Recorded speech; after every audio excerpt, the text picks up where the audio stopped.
Hello, I'm Mark, and this is the Fast Track Impact podcast for researchers who want to be more productive and achieve real-world impacts from their research. So in this episode, we're going to think about what you can do to get the best possible mark for your amazing impact. You are entering into REF2014. You think you've got a great impact case study, you've drafted it, but actually, is there something you could do with that great evidence you've got, hopefully, and that great story that you've got to tell to write that in a way that is going to get you the marks that you believe you deserve?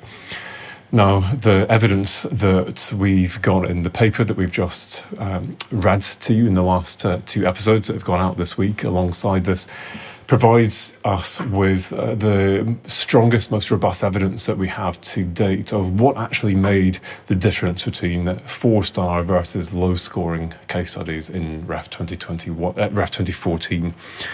And whilst that is a retrospective evidence base, and we need to judge that as, I would argue, the minimum for what you need to do at the top end, it's going to be harder this time round. There's a granularity in that analysis, I think, that is incredibly useful. Now, Bella Reichard, who's here with me, lead author of the paper, and myself, we both do impact case study reviews for universities across the UK. And what we're going to do in this episode is to think about how we apply the evidence in our research to actual case studies. And we're going to go through the structure of the impact case study template. And we're going to anonymize these, but we'll just go from our own experience of the kind of really common mistakes that we see, the most common suggestions that we make, and some of the things that we like best that we've seen from other people's practice. And we'll try where possible to refer back to the paper, so you get a sense of how this evidence base can be operationalized. So hopefully this is going to be useful. And let's start with the heading. Now, I should bear in mind at this point, actually, we potentially may or may not agree with each other. One of the things I really enjoy about reviewing with you, Bella, is that you often pick up things that I would miss, partly because of your linguistics training and expertise, and just because you're a different person. Two sets of eyes, it's always a good thing. And we quite often come together to discuss quite tricky bits of feedback where we're just not that sure, and there's lots of different ways it could go. And we don't always agree, but I think the discussion is always instructive, and quite often there are just two very different ways of doing it. So let's see where this goes. So yeah, shall we try the title to start with? What makes a good title for you? It's a bit flat to say informative, but that is what it should be. It should tell me what the impact was, what you did, and ideally, if you can get some reach in there as well, kind of an indication of what you're looking at, but that's optional. The most important thing is, what is the impact? I've recently seen quite a few titles that look like research project titles, and that's not going to work for an impact case studies. I need to know what you did to what effect. Yeah, so I absolutely agree, and I think there are three things that I see. I see research-based ones, so it looks like a research paper title. Even worse than that, a textbook title, so it's like a thematic kind of thing.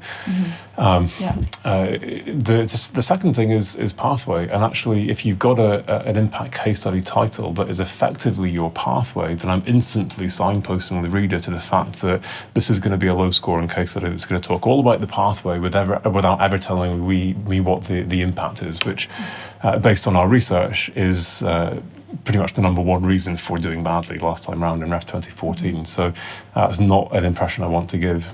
So the key thing is that whatever else is in there, that there is an impact in the title. I get a sense of what the impact is from the title, because that's the point. It's an impact case study. And one way you can try and make that visible once you know what impact to put in the title is to try and remember to use a verb, such as... This is a really flat example because I can't give any real ones, but influencing policy on da-da-da-da in this and this and that way, or changing uptake of whatever it is in this kind of area. some kind of verb helps to make the link to what your role was in generating the impact. And I like to see that too. Yeah, and then you've got the question of how strong we make this. So is it changing, or is it influencing, or is it actually shaping, or something like that? And there's a lot of discussion I have with case study authors about, well, actually, you know what, shaping is you're going too far because it didn't really shape the entire thing, but we did inform it. Or maybe you can move from inform to influence. Maybe that's a little bit stronger. So yeah, so it's not overclaiming and sounding too kind of Yeah, what you say there about those words, I agree with that. Scale that you just said, with that from informing on the one hand to shaping on the other, I agree with that. However, not necessarily in the title. If all you did was inform, that may be part of your impact, but informing, I would hesitate to put that in the title. It doesn't look very strong. Yeah, exactly. Unless you've got something stronger that you can put in the title. Yeah, I agree. So I'm constantly trying to change it up. So let's replace informing with something stronger, and go for the strongest we can. Stop where you overclaim. But if you've got something that actually was weak, yeah, absolutely, put it in the title, because instantly I'm signposting, this is going to be weak. Length as well. I think fairly short is good. When you're getting to the end of the second line, you're beginning to lose track of what this is all about. And I've seen 3-line titles, and that's definitely not a great plan. Yeah, I would like to be able to read the title once and know what it's about. Yeah. The minute I have to start the second I have to start reading a title for the second time is already a minus point. Cool, so let's move to the summary then. So if you haven't listened to the end of the last episode, let's just run through some of the key things here. I provided a rule of thumb, which is that I think that approximately 50% should be a kind of a minimum for the amount of this which is dedicated to impact. And for me, that's a rule of thumb because the focus, again, should be on impact. And it's very common, I see, that it's just the last sentence that is actually about the impact. And you've got all of this. You've got a problem statement, and now we've got the research, and now we've got the pathway, and we've got more pathway. And then, what you can say in one sentence is fairly limited. What are some of the things that we want to see in terms of impact? So I've got some other stuff in there, maybe a problem statement, a bit of research, a bit of pathway, but the key focus is we've got to the impact. What are the key things that you want to see in relation to impact in the summary? I would like to see what the nature of the impact was. So I'm making a distinction here between type of the impact. I'm making this up, but between type of the impact and nature of the impact. So someone might say, and in this way, we have had impact on, we have had economic impact and social impact and whatever else impact on this community. And I'm thinking, okay, but in what way have you had economic impact? In what way have you had societal impact? So we want the specifics a little bit rather than generality. Content rather than heading. And it is a summary, so you can see why people go to let's just summarize with these very vague categories, but it's so bland, I don't know what it is. I've got no idea really what's going on here. So I think if you've got lots and lots of different impacts that you need to talk about and you can't fit them all into the summary, then I think it's better to highlight a headline or anchor, your most impressive one, and to give us a sense of the shape of that, what it was and why it was significant and how far-reaching it was, and then allude to the fact that there are all these other allied impacts which you'll be able to read about. But you've got a sense of, that's impressive. Wow, I can't wait to read about that. I can get my head around that. Oh, and there's more. Fantastic. Rather than, just vagueness.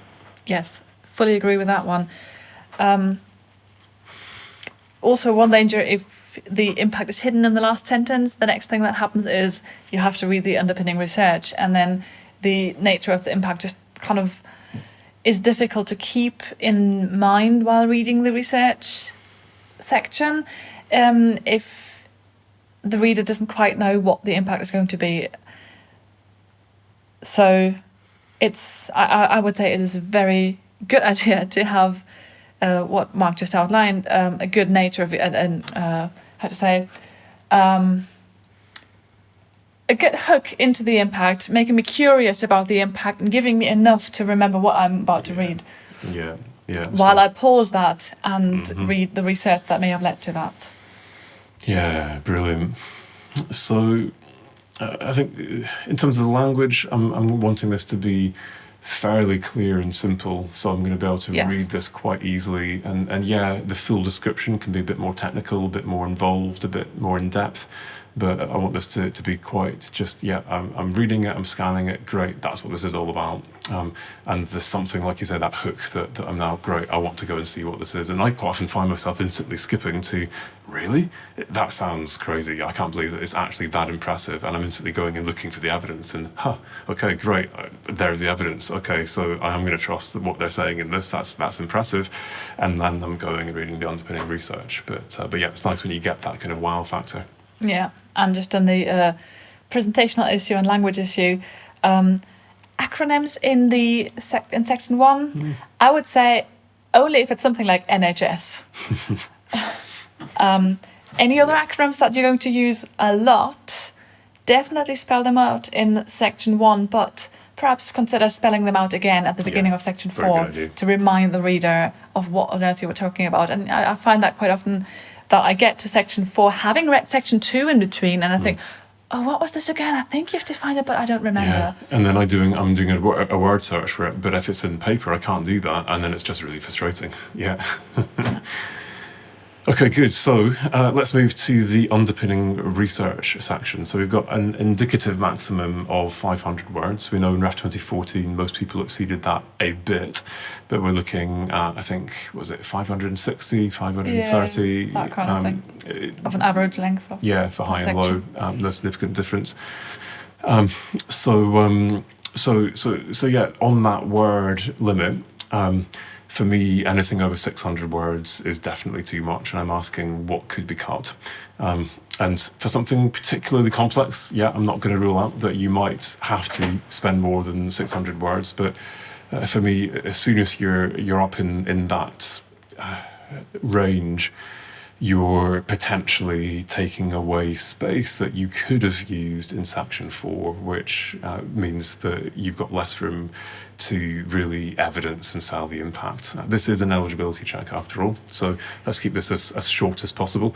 And if you can do this fairly short, and in some cases, I've only got 1 or 2 papers that I'm having to describe, then there's nothing wrong with actually doing it in 300 words.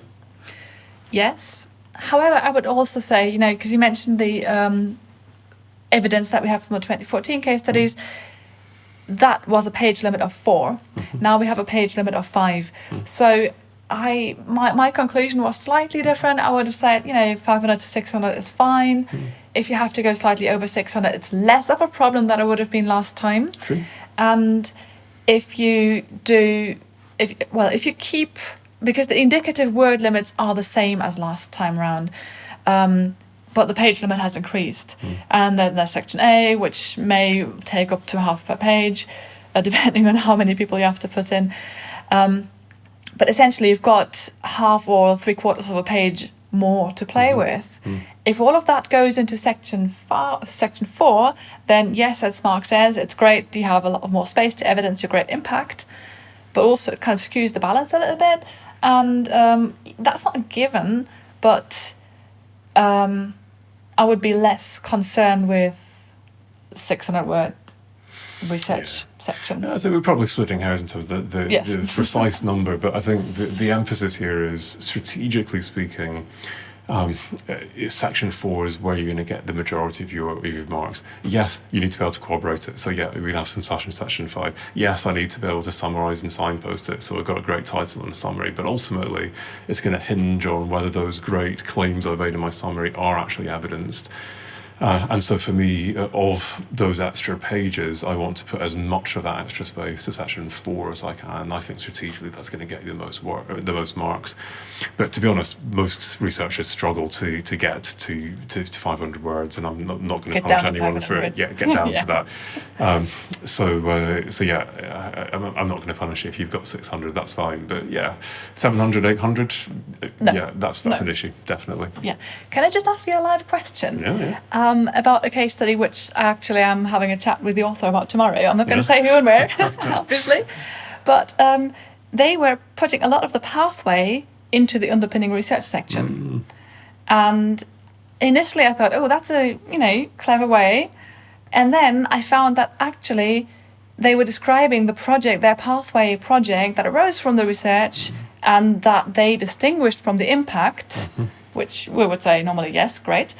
But all the kind of details and the reach of the pathway project was in section 2, and that was getting a little bit too detailed for me and getting a little bit too far away from the from the research that they were supposed to be describing. And then I started section 4 and I thought, I'm missing the details of the project here. And then I thought, oh yeah, that's because you put them in section 2, and because of the way my brain works and where I expect, because I'm so wired to this template by now, where I expect the information. So it's a really what common would be thing. your take on that? Yeah, so there's not one right answer on it, is there? But it's a really common thing, especially for very applied research and action research type projects. And it's just, in that case, it's one of those. It's main panel C, I think I can say that. Yeah. Okay, so what you've got here is the reality in an action research kind of project is that, well, the impact is the research and the research is the impact, and the two are intimately entwined.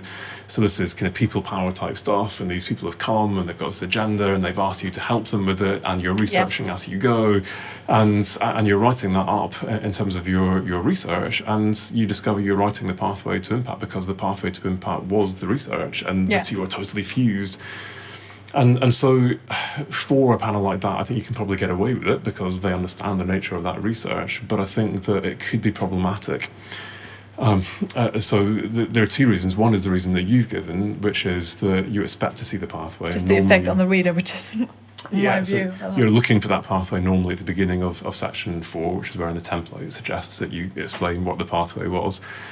But secondly, there's an issue potentially in terms of how the research is perceived. Now, in the REF2014 template, it tells us that we need to put a justification of the quality of the research in section 3. But in REF2014, that was integrated into section 2, and a lot of people I know are doing that again. And you can do it in different ways. So in terms of articulating the quality, and especially around the robustness and the rigor of the research, people are doing that as they're talking through section 2 and integrating that in. And I think that's fine. By the end of it, you've got this really clear impression, wow, this was properly rigorous stuff, great. And that box is ticked. But I think the danger is that depending on my subdiscipline and my perception, I'm reading through what is meant to be research, and I'm thinking, this isn't research. This doesn't look like research according to how I would describe research. Where is the generation of new knowledge? What is original about this? This is a bunch of people doing a bunch of stuff with stakeholders, and so it creates this impression that is this research? Isn't it research? And are there issues with the quality?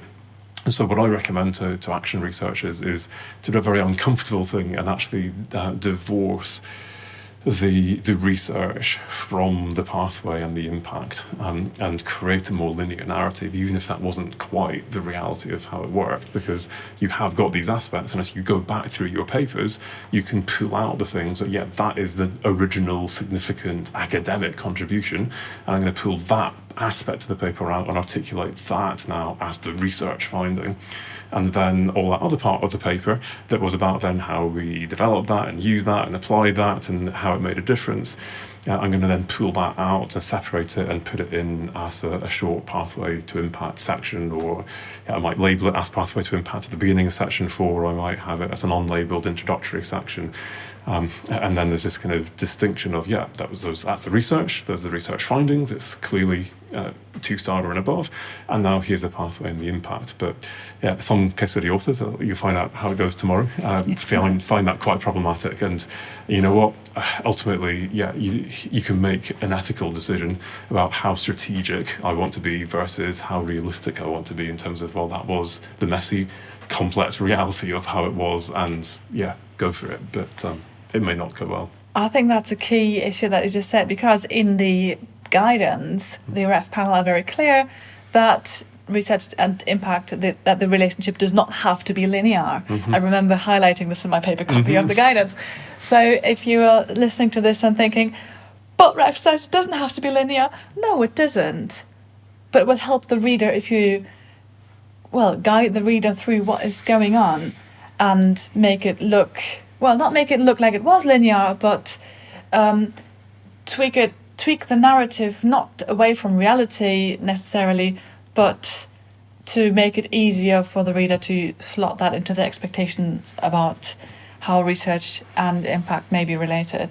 Yeah, I mean, you can argue this is it's narrative cohesion, and there are lots of different ways of getting a cohesive narrative. And one is, I'm going to give you a temporal narrative of I did this and then I did that, and that was reality. Yeah, it doesn't have to be temporal. But there's many other ways that I can argue of how this all fitted together, and so for me, there is a line that you cross when this is no longer representing reality. But to say I made an academic contribution and these were my research findings, and then to say that we then use these insights to do something and I'm separating them and linearizing them, for me that's not ethically problematic, generally speaking. But it creates a clearer narrative. So if I'm in a hurry, I can see, right, so I want to know what was the impact and how was this underpinned by good research. So there's the research, there's the impact. I can see how they link, great, job done. So I'm just making it an easier job for the reviewers when I linearize it. And going back to our evidence from the paper, I think it's the qualitative analysis in particular, but there have been other papers, and interview-based research, in different panels. I think the most interesting one was in the maths unit of assessment. Laura Meeher wrote a paper on this. Lots of different bits of evidence, including ours, that suggest that the high-scoring ones very often linearized and simplified this narrative compared to when you interview the researchers, what was for them a much messier, complex, circular narrative as it felt from their perspective. Yeah. That's helpful advice. So other things in the underpinning research, I think there are essentially two things that you need to do in this. So it's communicating your research findings as they underpin the research and communicating their quality. And you can begin to put in elements about quality in section 2. You've been asked to do it in section 3, so I'm maybe going to do it properly there or use some indicators there just to back this up. But for me, the key thing is that I've got research findings, and I see a lot of case study authors who do this with subheadings. So these are the 3 findings or 3 themes, for example, that kind of stuff. So I can quite quickly see, right, that theme, that finding, and that clearly links back through to this impact and that impact, and you've got that connectivity. And then, of course, in the text as well, you're referring back to the research and to those sections, so you get that all adding up. But instead, quite often in the weaker ones, there's this big long narrative before you get to the research findings, or the research findings are buried in this really dense text. Yes. So I don't want all of the process, and this is one of the findings we found, our 4th finding in the paper. The low-scoring ones have all of this stuff to do with the process and the outputs, and actually I want to know what the findings were, and I don't want to know all your findings, I want to know the findings that are pertinent to the impact. So make it clear, make it obvious, and keep your eye on the ball in terms of what you're asked to do in this section. Yeah, not much for me to add there, I think. I think in terms of linguistic style, I'm interested in what you think. This is the section where I think you can get away with the most disciplinary jargon. Yeah, we don't want this to be completely unreadable, but there is often quite a lot of quite challenging stuff. And there's a limit to this, because quite often I read this and I'm just like, what? And I've read it 3 times and I still have no idea what this research was. But at the same time, quite a lot of disciplines, you just can't get away. It's unavoidable. You're going to have to use the word for this really complex process. Yeah, and that's where I'm being honest as a reviewer. And if I ever happen to be commenting on your case study, then you might find comments in the margin saying, will this be obvious to anyone working in your UOA? Because we don't know that. Yeah. Maybe it is. And I phrase it like that by saying, well, will this be obvious? Will this be clear? Is this term, I mean, you'll know the answer to that, but is this term used in the same way in different corners of your disciplines? Things like that as well. Will it be so will it be obvious? That's the one thing. Will it be obvious? Do they have to think about it? If they would have to think about it, make it such that they don't have to think about it, but can just read and understand it. And will it be obvious what you mean by this term, or what you mean here? Not will it be obvious what it might mean to someone else working in the same UOA, using the same term but in a different way. Yeah. Good. So let's move to references to the research.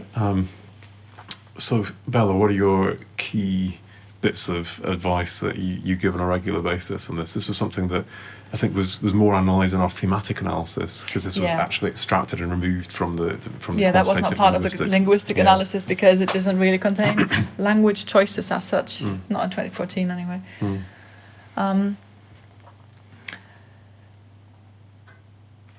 I think I'll refer that back to you, because what I say, the comments that I make here are what I've learned from you, so I'll let you say that. Yeah, okay. Well, so first there's a space issue. There are more and less space-consuming ways of formatting these lists. So we've got one sitting in front of us with lots of subsections in terms of whether they're journal articles or book chapters or whatever else, and that's I don't need to know that. It's a first draft though, so at that stage maybe it might be okay. But I think you've just wasted some space there with a heading and a space between the subheadings. Yeah, they should not submit it like this. Yeah. And well, maybe what I'm doing is I'm now signposting, depending on my discipline, there's maybe some weak stuff here, there's some book chapters, maybe I need to I don't know. That's something that I say, is this a prestigious avenue in your discipline? So that then, let's have a think about that in terms of indicators. So one of the things we need to do is to indicate the quality of the research, and we're asked to do that. And prestige or publication outlet is one indicator that we can use, but of course highly controversial. So in terms of the formatting of this, I've got lists of outputs. And quite a lot of people will then add lists of indicators, and one of the most common indicators people will include will be funding. Now, you have to submit every single bit of funding as part of the metadata, but the panels don't get to see that. So there's not a requirement that you have to describe all of your funding here, but it is an example of an indicator that can be used. And so for me, this is now, if you've got a lot of funding, so for my case study, we've got over 20 different funding sources, I could spend an entire page detailing all of that, and that would be very, very bad strategy. So I've not actually added this into my own case study yet, but when I do, I'm going to be doing this as 2 or 3 lines that say, this is the number of projects, the total value, and now a list of all of the funders. And if I'm going to privilege any, I'm going to talk in more depth about what in my discipline would be the gold standard stuff, so the UKRI funding. And it was a flagship, $1 million+ project, etc. And I might just kind of give that a little bit more space to allow that to shine, because most people will then say, well, this must be above 2-star research, given that it was part of that project. Now, of course, it's an indicator, so this is not reality, and we all know that rubbish research gets published from fancy researchers and research groups and projects. And so what's controversial about this is that when the panels that have told us to use these indicators when they do this, they're giving examples of things which are actually things that will bias a reviewer towards believing that it's high quality rather than actually being evidence of high quality. So the fact that it's in a peer-reviewed journal, well, all of the one-star research that I've ever read has been in a peer-reviewed journal as well. Yeah. So the fact that it's in a peer-reviewed journal doesn't mean it's 2-star or above. And I forget all the other ones that they got there.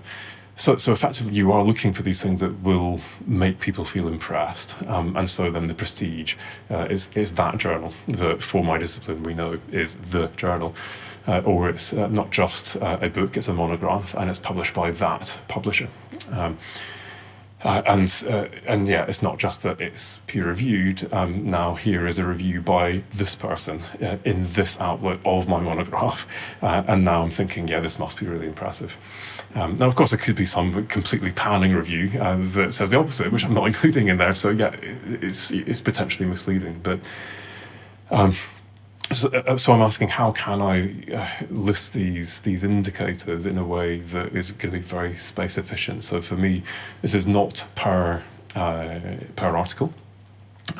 Unless there's one article that has a specific, very good indicator, such as one of the ones in the list and the panel criteria that it's won a prize or something. Mm-hmm. Then you might, one of those rare ones Yes. that actually fit into the criteria that they, or the suggestions that they make, then that could I be think at that particular if you can do paper. that space efficiently in brackets or with an asterisk Yes. or something like that, then yeah. Yeah, I'm talking brackets and italics. Yeah, that kind of thing. And also making a cross-reference, and this was done in 2014, quite a lot of case studies, the fact that this is also in the output section. Now, I wouldn't rest on that. I was Because, going to say, would you encourage that? so I wouldn't encourage it, no, and I'm not doing that in my case study. I see it quite often, people do it, and if people want to do it, then I'm okay with that. And the reason that it's not a priority is that it's quite a fallible indicator, because we know from REF2014 that quite often people would look at case studies just in terms of the panel process, potentially before they'd reviewed those outputs. So actually, yeah, at this point I need to make a decision, is this high quality research? And I can't just cross-refer and find out what grade that got. You could potentially refer back to REF2014 scores, but that only works if you know that your output profile was all above 2-star. If it was, in theory, you could refer to that and say, well, this was submitted and got to 2-star or above, we know from REF2014.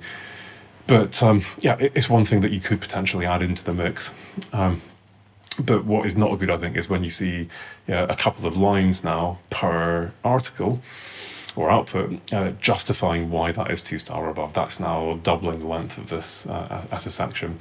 And we have to bear in mind that we're asked to judge the quality as a body of work. So I can now look at all of that and create a bit of text at the bottom that explains why as a body of work this is 2-star or above. Yeah, so I routinely put a comment like that in section 3 saying just justify with some narrative. I had a case study recently where I did not do that because it was just so obvious from section 2 that it was just so good. I mean, it was they had justified, this was the first to look at this first study of this kind to look at this really big problem with this sample size and this kind of cohort and this coverage of potential participants in the study, and I just thought, wow, that was super impressive. So I thought, well, you can't really miss that. Yeah. So there's no need to duplicate that. Yeah, I know one other that's rare. REF reviewer consultant who recommends that people do the full justification of quality in section 2 and integrate that in, and then you don't need to do it there. I put this question out to the Association of Research Managers and Administrators. What are you advising people to do, and what are you doing in your institution in section 3? And one of the most common responses was actually nothing. Yes, the REF guidance says very specifically that you need to justify the quality in section 3.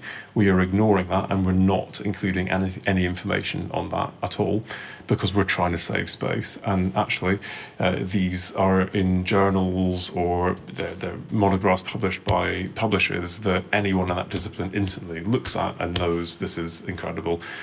So why waste the space when we know that everyone will instantly see this as high quality? And in some ways, it's actually calling attention to the fact that, you know what, I'm going to let this speak for itself without having to talk journal impact factors or citations or anything else. Which are actually not one of the indicators to put in. No, so it's interesting. It's quite conspicuous by its absence. So it doesn't. So elsewhere in the REF 2021 guidance, it For outputs. outlaws journal impact factors and tells you whether or not you're allowed to, whether they're going to use citations. You're still, if they are going to use citations in your panel, you're still not allowed to include it, because they'll get that from, I think, Clarivate on the day. But when you look at the list of potential indicators of quality you can use, both of those are conspicuous by their absence. And then there's one criteria, which is effectively citations in another word, but without using the word citation. So it's the fact that it's being used widely beyond your discipline, and evidence that it's being used widely. I'm not quite sure how you do that without using a lot of words, without citations, but it's very clear that that's not there. So I'm suggesting people don't use citations, despite that the fact it's not been explicitly outlawed in the REF part, in the impact part of the guidance. Yeah, and about the question where to put that and whether to have an additional something, or whether the evidence speaks for itself. For the particular audience, whether it will be obvious to any potential assessor. If that's the case, then absolutely fine. If not, I would err on the side of helping the reader to tick the box, putting yourself in the shoes of the reader who have to read this very quickly, potentially, or many in quick succession, and just giving them that little bit of a hand to not have to worry about, is this going to be good research or not? Yeah, exactly. I mean, they're still relying on you, but on what you say. Let's just make their job easy. Absolutely. Yes, very much so. So plan A, perhaps, it's just so obvious from that list. I need to say no more. I'll let it speak for itself. The plan B is... And ideally have that corroborated with someone working in a different part of the UA. Yeah. So that might feel great to me, but yeah, absolutely. This is going to have to really clearly speak. Plan B is I'm listing indicators. There are examples in the REF guidance. In our paper, we've got a table with lists of indicators that we found. In famous table 17 in our current. Indeed, that's right. So have a look at the paper, you see more ideas there. And on my blog, my latest REF Intelligence blog, I've just been collating ideas as I come across them in universities where I'm looking at REF impact case studies. Great idea, I'll add that to the blog. So there's quite a lot of indicators you can choose from, and you can get quite creative. But if at the end of the day you have no indicators of quality, and especially if you think there might be things that might ring alarm bells for people, so this is not peer reviewed, it's a final report to a funder, for example, then your final option is to integrate a narrative justification. So, for example, as you just described, that can be integrated into section 2, or I can create a narrative justification going through the output criteria with a justification for why, as a body of work, this is original, it's significant, and it's robust. Although that's not in the guidance, the REF team have said that is an acceptable option for demonstrating that, and that was the primary way in which people did it in REF 2014. And it should not be very long. When we say narrative justification, we're talking 1 or 2 sentences. Yes, yeah, like 3 lines, that kind of thing. Yeah, because again, it's an eligibility check. So, shall we go to section 4? Is there anything else we need to say on that? Are we good on that? I think we're all right with section 3. If not, if there's any more questions that you have, do get in touch. I mean, indeed. I'm not promising more answers, but you can always try. So, first thing in the details of the impact section, I've seen lots of different things. So sometimes I've seen problem statement.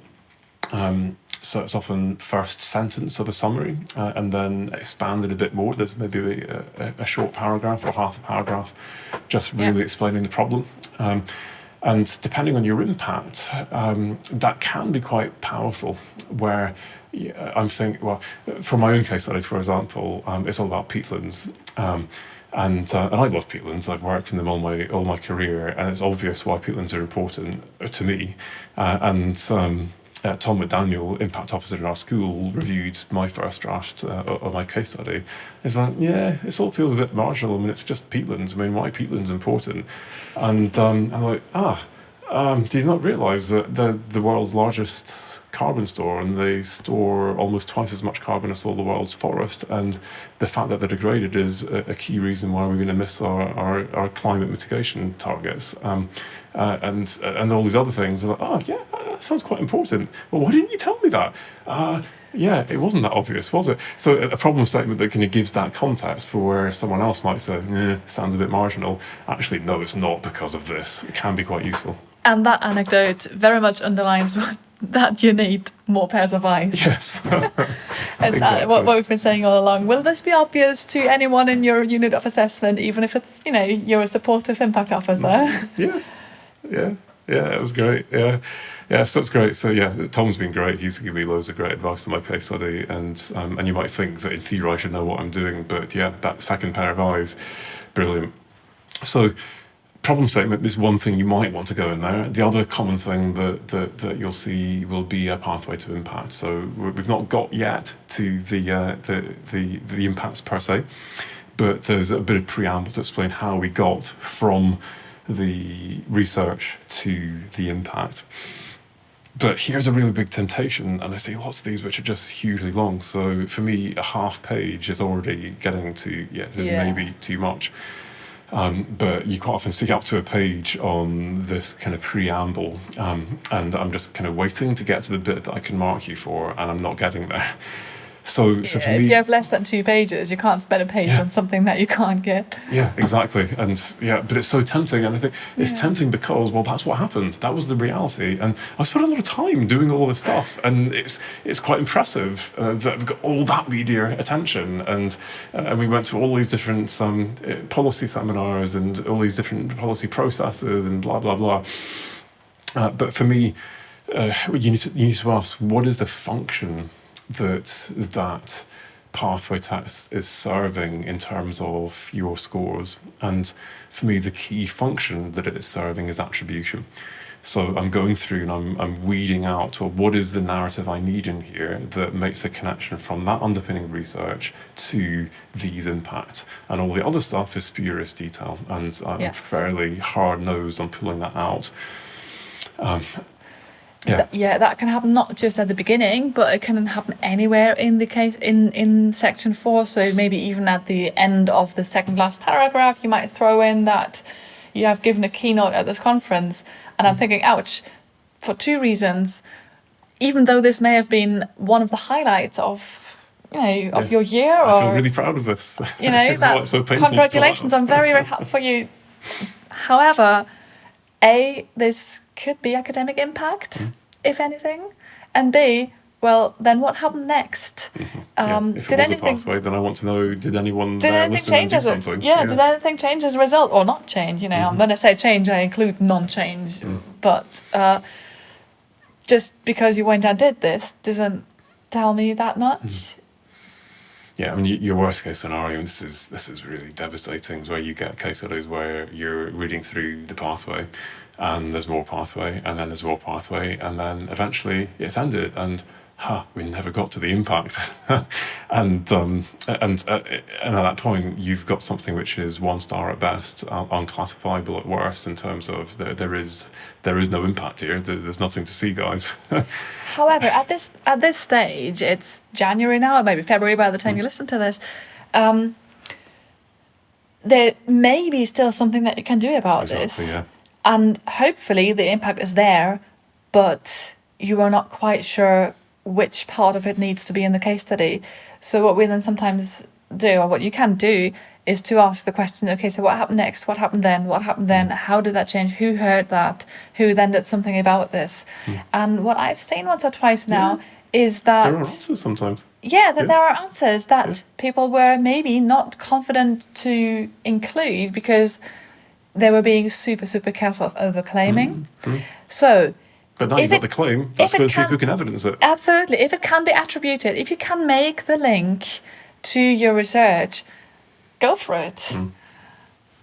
Yeah, absolutely. So I think what's devastating is that quite often there's very little there, and these are things that people have spent their entire careers on, years and years of work, and to break the news to them that this isn't impact can be really, really quite upsetting for some people. So being able to very quickly say, well, actually, you've got two options now.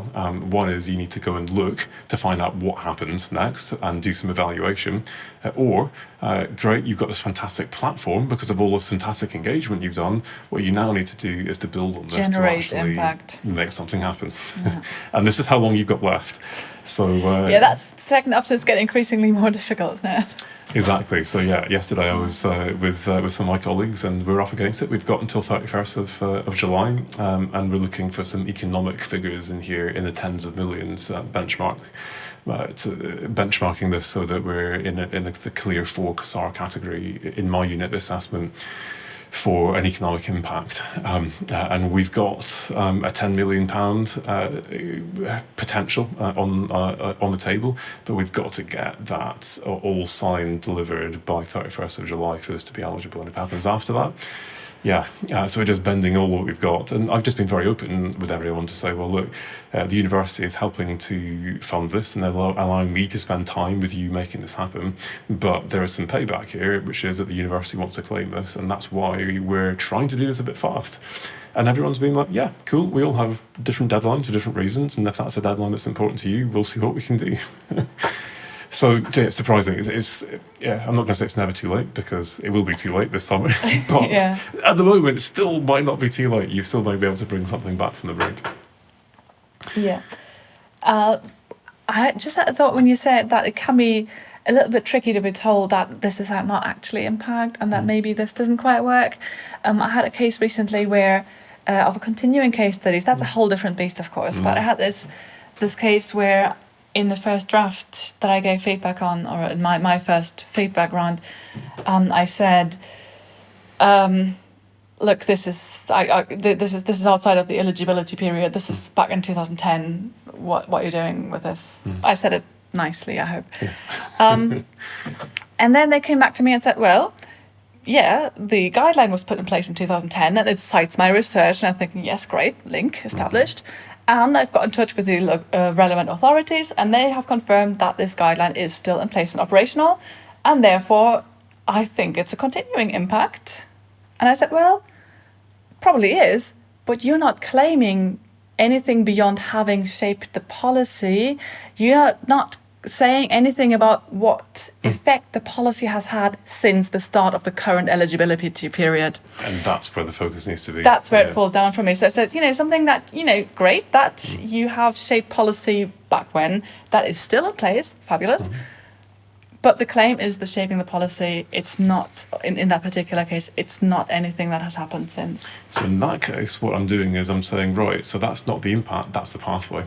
And so you by now, it may have been impact at the time, last round. This time it's the pathway, for REF 2021, you've got to reframe that, because if that looks like a claim, that is an ineligible claim, and that's not going to do you any good. But actually, you need to know that that policy or guideline would not have been possible without our research. So that then, what I'm going to claim as the impact of that guideline since 2014 is now eligible. And so I would build that into my pathway section, and in something like that, for the avoidance of doubt, I would actually clearly label that paragraph as pathway to impact. Yes. Not claiming this, but just so you know, this is where it came from, and this is why now, in the current period, you can see this number of people have benefited from the application of this guideline. Yes, and in a more positive example, I was recently looking at a case study that, unfortunately, like so many, or frustratingly, like so many case studies, does not fit nicely into the arbitrary cut-off dates. So they had some really good work starting in 2011 or something, that had not generated really tangible impact of sorts by the time of the last census date, but has since. But without the work that they did before the eligibility period, it would not have worked. So they had to put quite a bit of pathway in, and I let them get away. Well, I did not. I was not super rigorous in cutting all of that, because it was essentially it was essential to understand the impact and to have that attributed. And I said specifically, this looks really convincing to me. Just by the fact that you're labeling this as pathway, that's why I'm telling this, by the fact that you're labeling this as pathway, it makes everything else more credible. Yeah. It looks like you know what you're doing. It looks like you're not overclaiming, which means that whenever you do claim impact, I don't have to have this suspicion that, is this really impact? Is it eligible or not? I trust you. Yeah. So much more we could talk about, and we could go down a whole big wormhole on continuation case studies. And for me, it's not that big a deal whether you tick the box one way or the other, whether you get it right or wrong. There's no mechanism I can see by which you could get penalised for that, and there is a lot of grey area in that decision. So let's maybe avoid that one for a moment, because we're going to be here all night, and just start moving on to those impacts. So one of the bits of evidence coming out of the research that we did was your quantitative linguistic analysis showing the importance of the use of subheadings. And interestingly, Panel D, Arts and Humanities, the disciplines where you're least likely to see subheadings, certainly in a chunk of text that long, who are more likely to actually use that. The effect size was biggest in Panel D. So a very different style of writing and different way of structuring to what you might be used to in your academic work. But it's not just that there are subheadings. For me, there's something about the content of those subheadings. So ideally, I don't want just thematic subheadings. In some cases, you've got subheadings named after individuals who were involved in it, or that actually, when I read the subheadings, they're all pathway. 2, right? Is this bad examples? Yes, this is bad examples. Yes. Yeah. So essentially what you've got is this kind of meta-narrative in your subheadings. And what does that meta-narrative tell me? Does it tell me, does it all read like research? Does it all read like pathway? Or does it all read like impact? And for me, I want each of those subheadings to read like impact. And ideally, in the same way that we've done with our paper, each of these is now a very short sentence that articulates what that impact is. So we're getting a really clear sense of, this impact. Great, and some people actually number them impact 1, impact 2, so absolute avoidance of doubt. Yeah, this is an impact, and it's the first one, and this is what it is. So yeah, subheadings is a useful thing. What about then the text that comes after this? So I'd be interested in what you think of this, because in my mind I have this formula, and I find the formula useful for writing an impact case study, and yet I very rarely actually see that formula, even in what I'm writing myself. So in my head, I've got this formula, which is I want to, first of all, make an impact claim. So the first sentence under my heading is, this is the impact. And I want to have an element of that impact claim which is significant, and I want an element of that impact claim that is far-reaching. It may be a single sentence, or it may be, here is what's significant, and now second sentence, here is what is far-reaching. So I've got a claim that is high magnitude, and it's a specific claim. Great. But then the next sentence after that is the evidence. I'm immediately backing that up. So that's an impressive claim. Wow, that's really high magnitude and specific and great. But now here is the evidence for the significance component, and here is the evidence now for the reach component. Now, in terms vice versa, depending on but it's all there, and it's clearly linked, and I can see what I need. And I think in an ideal world, that formula really works, because now as a reviewer, I've got the claim, I know what it is from the heading. Now, that's it in much clearer language now, because I've got a full sentence, and I can see the significance, I can see the reach, and here's the evidence, tick. And I've made a judgment based on that initial sentence. Yeah, that feels like 3-star, that feels like 4-star. I wonder what the evidence for that looks like. Great. In terms of how that actually reads on the page, the narrative is usually a bit more interesting than that, and it's not quite as obvious as that, but I'm still doing a checklist in my head under each of those subheadings. Have I got a claim, an explicit claim? Is it specific and high magnitude? Is it got a significance component, a reach component, and have I evidenced it? And so I think the key thing is, rather than perhaps a template or a formula, it's a checklist, and I'm making sure all of those are contained in it.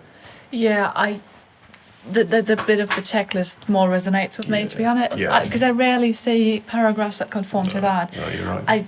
I mean, these are the things that I'm looking for, plus the link back to the research, with hopefully the pathway section. In some case studies, it's very clear. You've got one significant research finding that has one particular application or a range of applications that perhaps, depending on the unit of assessment, are, or depending on the discipline, are evidence through a pathway or, a patent. It's getting late. So where you've got the maybe a patent, and then you say, and this and this and this application arose from that. In a case like that, you can sometimes fairly easily establish the pathway for the whole thing in one paragraph at the beginning. Sometimes it's not as clear. Sometimes you do need some more dotted around links saying this is and this is how we know that this could not have happened without our research. It's really case by case, isn't it? Very much so. In some cases it can be implicit, and that's fine. In other cases, well, the first claim is going to be linked directly back to the research. Maybe actually it's just linked back to the pathway, and the pathway is what links directly back to the research. And in some cases where you've got a really long causal chain, actually the last impact is causally linked to the previous impact in the chain. And actually what you see is, when you look at it at a landscape kind of scale, you see that connectivity going from the research to the pathway to impact 1, impact 2, and then eventually to impact 3. And you don't have to link every single one of those claims back to the original research, because, well, you're then just repeating yourself. But that connectivity is necessary, and in the paper we've got all this evidence of attributional phrases and different forms of cohesion, including this kind of argumentative form. What's the technical name for it? Not the... Is it deep cohesion? Yeah, deep cohesion, yeah. So that's the label. The fact that these ideas are actually connected together coherently into some kind of an argument. And one of the bits of evidence we've got in this is it's not just that the high-scoring ones have more attributional phrases, it's that they're attributing to impact, generally speaking. So let's keep our eye on the ball the whole time, and we've got this attribution, these links in our language all the way through, all the way through this text in section 4. While we're talking about could this impact have happened without the research? Especially with economic impact, I sometimes find that there's a weak link where you say, well, the company has had a rise in annual turnover of whatever percentage, and then problems that often crop up here is that I'm not told from which year to what year, or I'm not told, is this just one particular product of the company? Does the company have only one product, the one that you've worked with, or is this part of a massive product portfolio? And actually, how do you know that this product that you have had anything to do with, that this was driving the increase in whatever indicator they use? So I'm going to stop talking about that bit because that gets us into a rabbit hole, but it's something that I see quite often. And that's... But how do you fix that? And quite often I think the only solution to that sometimes is a testimonial. There's no kind of evidence you can use to really clearly infer exactly what's going on in terms of that particular product or that feature or whatever it is. Unless you're lucky enough and they've written about it in the annual report that's on the company website. Yeah, and then when you're in that domain where it's economic impacts, very often you'd love to ask the question, but you're pretty sure they're not going to tell you because it's commercially sensitive. And I've got a blog on that. that suggests ways in which you can get that kind of data. So I'd always, first of all, just not do it by email, go and try and talk to people, because once you've got that no, it's very hard to come back from it. But I ask a difficult question, I get a no, but I've come with a bunch of sub-questions. Well, here's something that's less sensitive, might you be able to give me that? And now here's something which is actually just a proxy. So I now know that it's the market leader. And there are only 3 main companies in this market, and it's a market that's worth hundreds of millions of pounds. And instantly I know, okay, it's the market leader in a market of that size with this many major competitors up against them. This is probably something in the millions rather than in the thousands, and you get a sense of an order of magnitude, even if you haven't got the economic data that you would ideally want. So that kind of specificity, and I think there's lots of people who have these kind of, well, it's millions of, and I'm not really very sure. But that vagueness gives me a sense of, are you hiding something? Are you overclaiming? And try and ask the questions, or use some proxies, or triangulate it in some way through a testimonial to give that sense of rigor to this. Otherwise, it feels like you're waving your hands. And on that note of specificity, something that you can normally influence is time references. So quite often I see something like over the past 3 years, and I'm thinking, is this counted from when I read this, or from when you wrote it probably 6 months ago, or is this are you counting ahead to when they might read it, which is 2021? So this project started in 2014, and over the past 3 years we've and I'm immediately thinking, well, so my advice would be to use what I call absolute time references. So between 2015 and 2018 is a lot more specific and just gives the reader a bit better indication of the scale, especially if you say something over the past 3 years, such and such number of people have benefited from this. And by the time the person, or let me frame this differently. If you say since 2015, so and so many people have, maybe your data is or was updated in 2019, or at best by July 2021. Sorry, 2020. But the person might be reading it a year later, and then that's the same number of people over a longer time period, which actually diminishes the research. But that's something where you can very easily fix that by saying exactly for what time period you've got the numbers, so as to not accidentally weaken the scale of your claim. Again, I'm nitpicking here, but no. And then that claim, you're going to have a cross-reference then to your corroborating sources, and I think that those references are important. So, in the examples of weak lists of corroborating evidence, you've just got these unreferenced lists. So it's just a list of URLs in the worst case examples. And I'm like, well, what does that actually corroborate? And I'm going to have to follow the link and then work out where on earth that's meant to be linked. So throughout section 4, I've got these cross references to the section 5, the corroborating sources.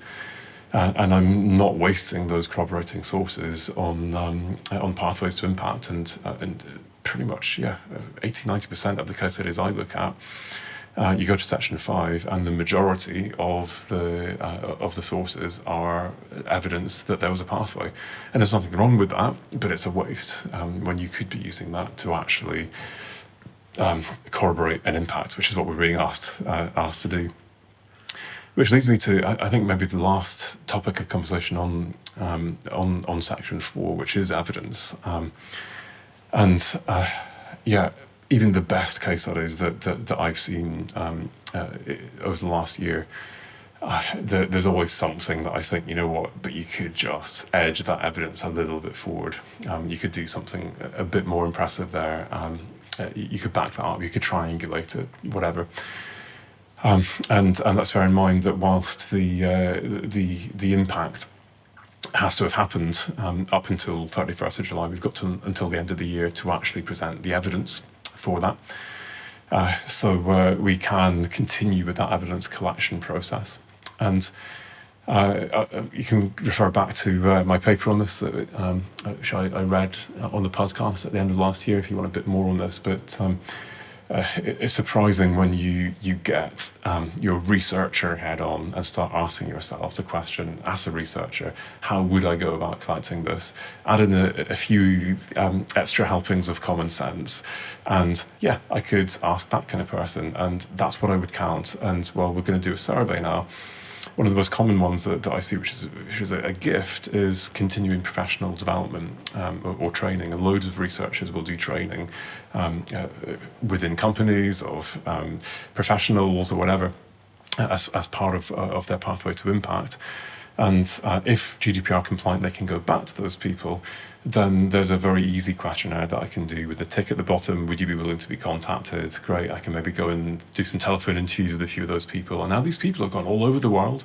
They're now in high positions in governments. They're potentially using some of the stuff from your research that was built into that training, and they're changing the world. But you've got no idea.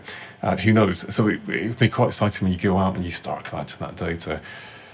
Just what then begins to fall out of that, but it takes some time, and yeah, I would always ask yourself: is there something more you can do to evidence this? Good testimonials, poor testimonials. This is one of the things that you'll get in terms of evidence. What is a good testimonial? Something that evidences impact.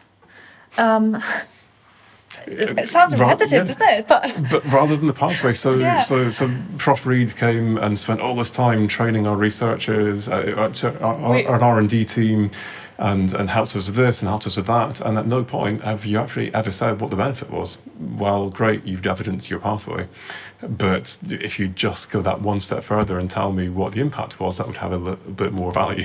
Yeah, certainly. Also, short.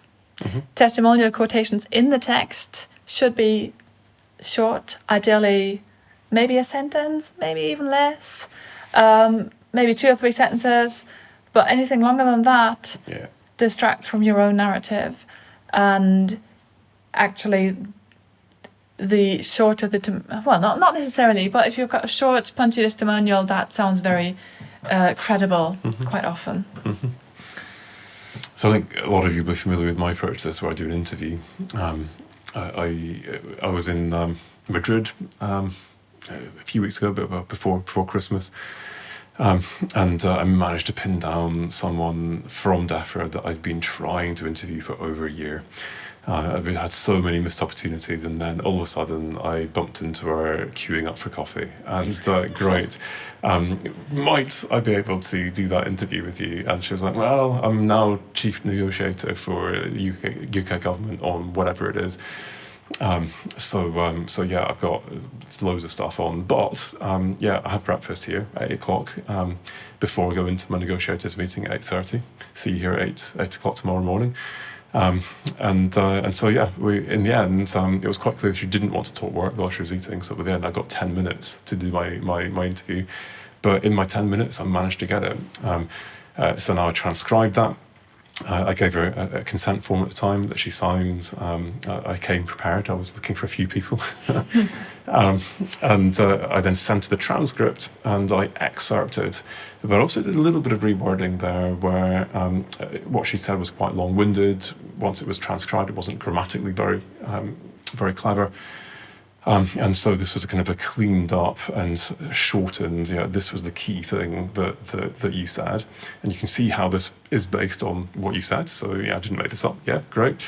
And you did say at the beginning this was based on Newcastle research. So I've just added in to that bit that based on Newcastle research that's based, it's linked into the quote. Would you be happy going on record saying this? If so, can you stick it on that headed paper? And to my surprise, actually, I've been advising people, if you're working with civil servants, last time round, there was a system where you had to, the civil servant had to fill in a form, which eventually then went through a system, and then you got a testimonial spewed out from a deputy director that you'd never met once they'd done all the internal checks. In this case, this was actually someone now who's very, very senior in civil service. And she was like, yeah, I'll just stick it on lettered paper for you. And the next day, through popped on DEFRA letterheaded paper. Great. So it was a lot easier than I expected it to be. But the key thing here was that I was able to really probe and go deeper and deeper. And within 10 minutes, I knew what I was looking for. I knew she was the one person who might be able to evidence this one thing that I was pretty sure was linked to our research. And sure enough, she was, and we got there. But it took some probing, and I knew what I was looking for, and great. But had I just asked her, can you write me a testimonial? A, she wouldn't have done it. It was hard enough to pin her down for 10 minutes. But B, she probably wouldn't have gotten to the nub of that one thing that was the thing that I knew was the gap in my narrative that would make that final claim really sing. And if you've gone through all the pains of getting that testimonial and making sure you've got that one thing that you need to evidence, make sure you do put that bit in the actual section 4 narrative, because the panel are instructed, it says it very clearly in the guidance that they're not going to, or they're not instructed to access anything for additional evidence. Yeah, they'll look at them for audit purposes, or if there's some reason why they're suspicious or whatever. But generally speaking, they're not going to read them. I would just assume that Section 4 is your one chance. Yeah, there was. And everything else is around, and just whatever you want the panel to really know, put it in the main text. Yeah, I just wanted to emphasise that. Yeah, and you know, you might think that's an obvious thing, but disastrously, there was one entire university in REF2014 that instructed, and it was a top-down edict, and someone in the centre had misinterpreted the guidance, and they'd said to take out all testimonials from within it because they weren't meant to be there, and across that university's submissions, they were all taken out, and I don't know what that did to their scores, but it can't have been good. Can you believe? While we're talking about things that might seem obvious to us by now, things that I've seen recently is where, for example, the eligibility period is very clearly stated in the guidance, and sometimes I see things that, you know, the impact period is starting as 2010 to ongoing or something like that. There's a little throwaway phrase that they've written in there because that is the reality. That's when the research project started. But instantly, it set my alarm bells ringing. Yeah, it's not even it's not even the research project. It's the impact period. Yeah. And even if the impact started in 2010, it doesn't matter because it's outside of the eligibility period. Yeah. Exactly. So yes, great. The impact started then. However, it has now turned into a pathway. What you're claiming is no earlier than August 2013. I'm being very specific there, and I even advise to put in the month if you are going to use 2013. I say, you know, from October 2013 or whatever, to avoid to be super clear that you're not claiming anything that happened in May that year.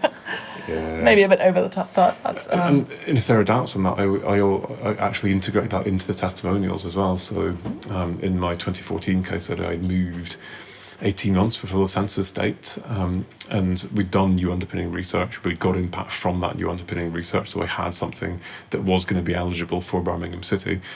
But in all the testimonials, I asked people to say since 2012 and my name, so it was very clear that since 2012 our work with Prof Reed has done whatever it is, and now clearly I was working with them before then, but I'm asking you to tell me about what's happened since 2012, so this is clearly eligible. Being aware, of course, that University of Leeds was submitting effectively the same case study based on the work that I'd done there. So, yeah, so just being very upfront about this. So, what is to say, avoiding doubt about eligibility is something that it's just an avoidable ammunition that you might be giving a potentially cynical reviewer who's reading the I don't know how many of the case study on that day. And another thing that I thought was probably really easy to implement and a really obvious thing to do right now is to use the formatting guidelines. So it says... Yeah, I love how you attention to detail in these case studies, you see things that I just miss, and this is a great example. Yeah, it's my past life as a proofreader, right? So it says very clearly, Arial 11... 2 centimeters each, all sides, and single-spaced. I looked this up just yesterday because I was looking at a case study that kind of looked a little bit different, and I was thinking, why is that? And what they'd done was use Arial 10.5. And because REFS very clearly specifies this time around, not last time around, I wonder why they did that. They very clearly specified no smaller than 11. So if you are going to do that, you are essentially cheating. And you might think that, if they're reading PDFs or printouts or whatever, they're not going to notice. However, you might get a reviewer who just reads loads of case studies and does notice that one looks kind of slightly different and is starting to wonder why. It's just a risk you do not want to take. Exactly. I've heard people, their grant applications getting rejected on the basis of a font size thing, and you're just like, why? Yeah. Oh my goodness. And I've seen that in a few case studies recently, and I took this up with with my contact in that university, and said, would you like me to make that comment everywhere? And basically I said I would recommend, as soon as you at all can, getting those formatting requirements right, because you have to do it anyway at some point. The advantage of doing it now rather than later, I mean, this is not a case of submitting to this journal in their whole style referencing. This is not a case of that. This is clear. You know what it's going to be. You've got to do it anyway at some point for this, and it takes 3 clicks, right? Yeah.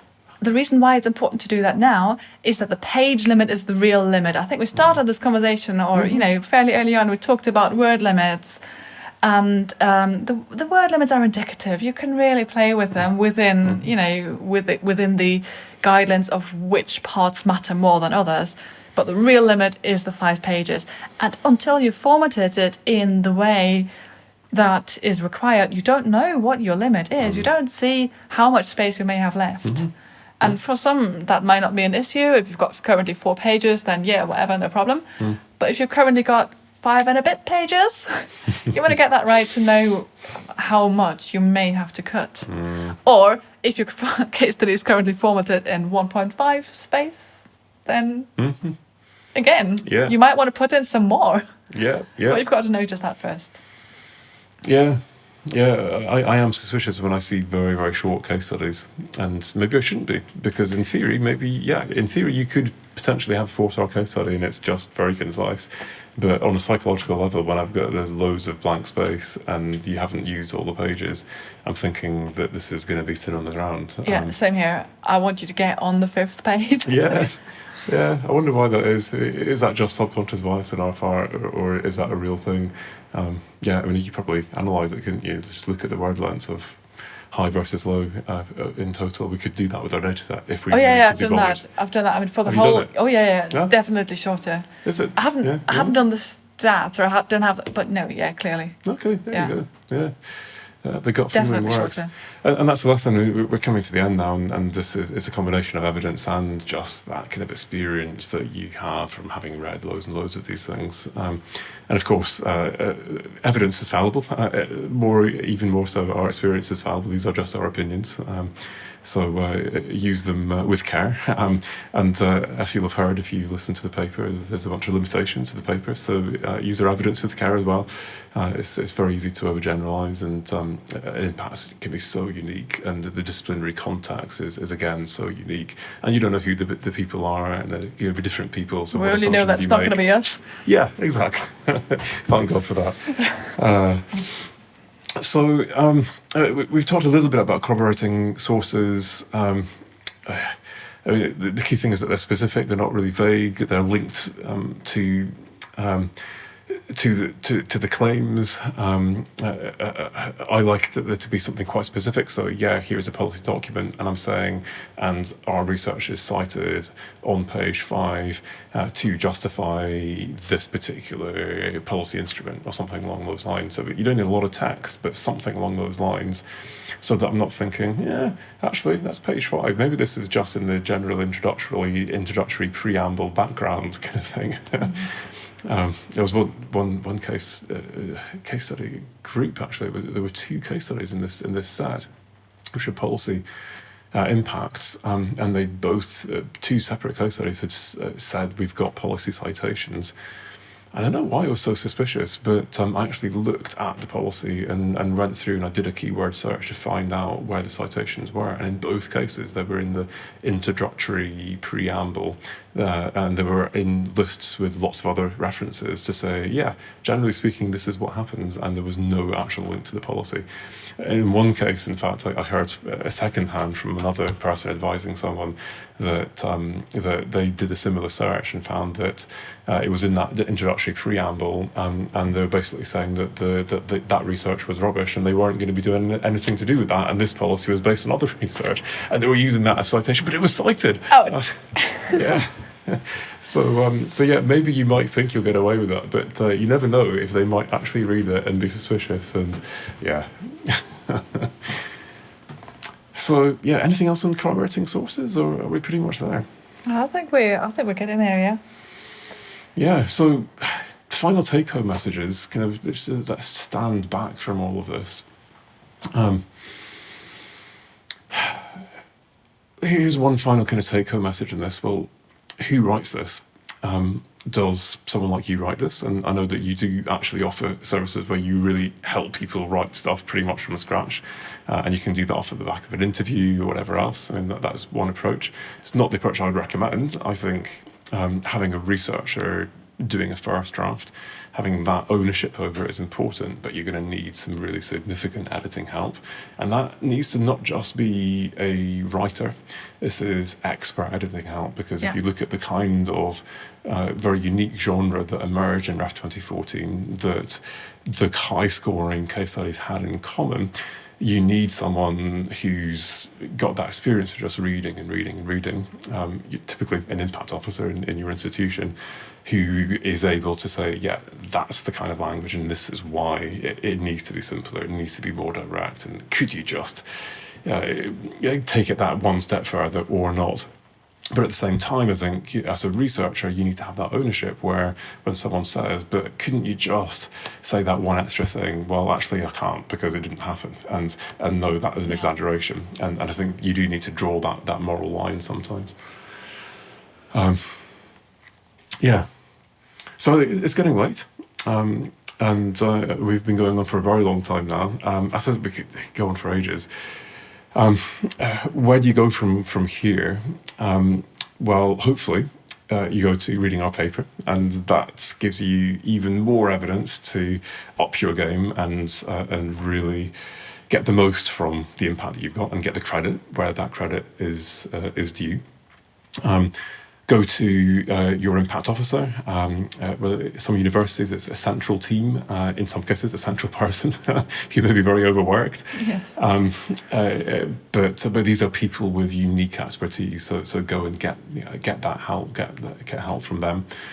There are an army of people out there who can give you professional advice externally. So Bella and I being part of that.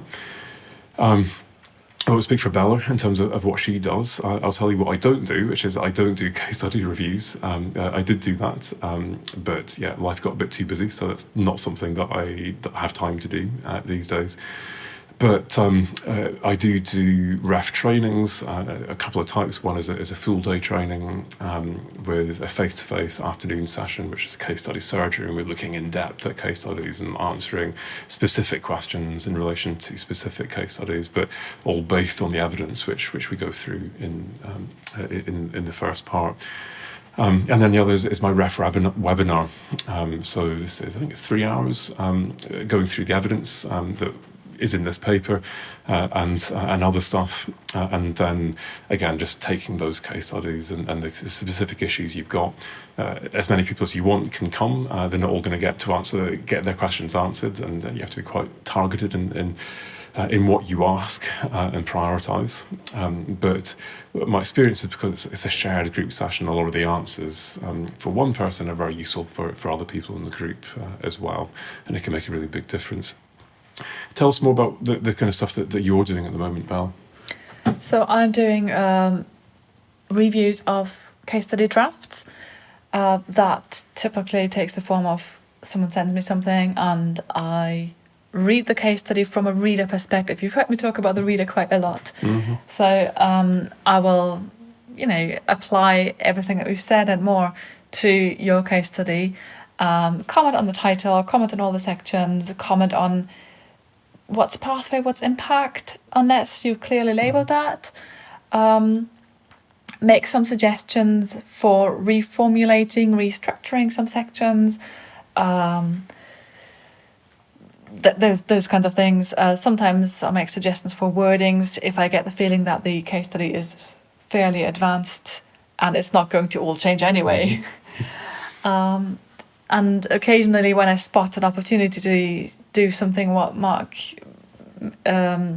explained earlier, where you could potentially get some more evidence or even generate some more impact or probe into new evidence, parts that you have not included yet, I will make that suggestion too.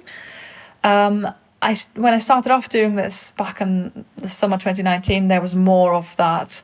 As we're getting closer to the submission deadline, I'm getting slightly more cynical. Yeah, brilliant. So, you were saying today you just got an entire faculty's impact case studies. So, that's an entire university. Was it an entire university? Yeah. There you go, great. Quite daunting. So yeah. I may be fully booked at the moment. But if that is the case, well, get in touch with Val. Please do get in touch. Yeah. So it depends on what you have. If you're an academic, it's your case study, and you just want a fresh pair of eyes. So this person who sent me that massive batch to review today said, oh, it would be really, really good to get an external eye on this because I've been reviewing them for a year now. Mm-hmm. So if you and your impact officer feel that way, then do get in touch. I may be able to fit something in, and later in the spring and summer. And you often go down and actually, so you go spending a week at this university. Talking to some of those case study authors based on that feedback. So yeah, you can do that, but don't worry if the issue is that I think all of the best reviewers are getting fully booked at this point. I know many other good people, so if Bella is fully booked, I can put you in touch with other good reviewers. But yeah, this is the busiest period for people like this, so it's worth getting in soon. I'll stick this in the show notes to download the paper, which is now out. It's been a long time in coming, but we got there in the end, Bella. Hallelujah. Yes. And so we said in the conclusion, I hope that this creates a level playing field. And while we've been talking about the kind of external services that do exist, you may or may not be able to afford that. And I think it's really unfair that in REF2014, some of the richer universities lavished huge amounts of resource and editing and all this kind of help on their case studies, and other universities just simply didn't have that at their disposal. And it was the academics, and in some cases the academics alone, and with pretty much no help whatsoever. And that's not a level playing field. And I think what our paper does is that it provides that evidence. It's an open access journal, and now everyone has access to that evidence. So use it wisely, up your game, and do your best. Make what you've done really sing, and get the value for the work, get the credit for the work that you've done. Yes. In that sense, good luck for your case studies, and.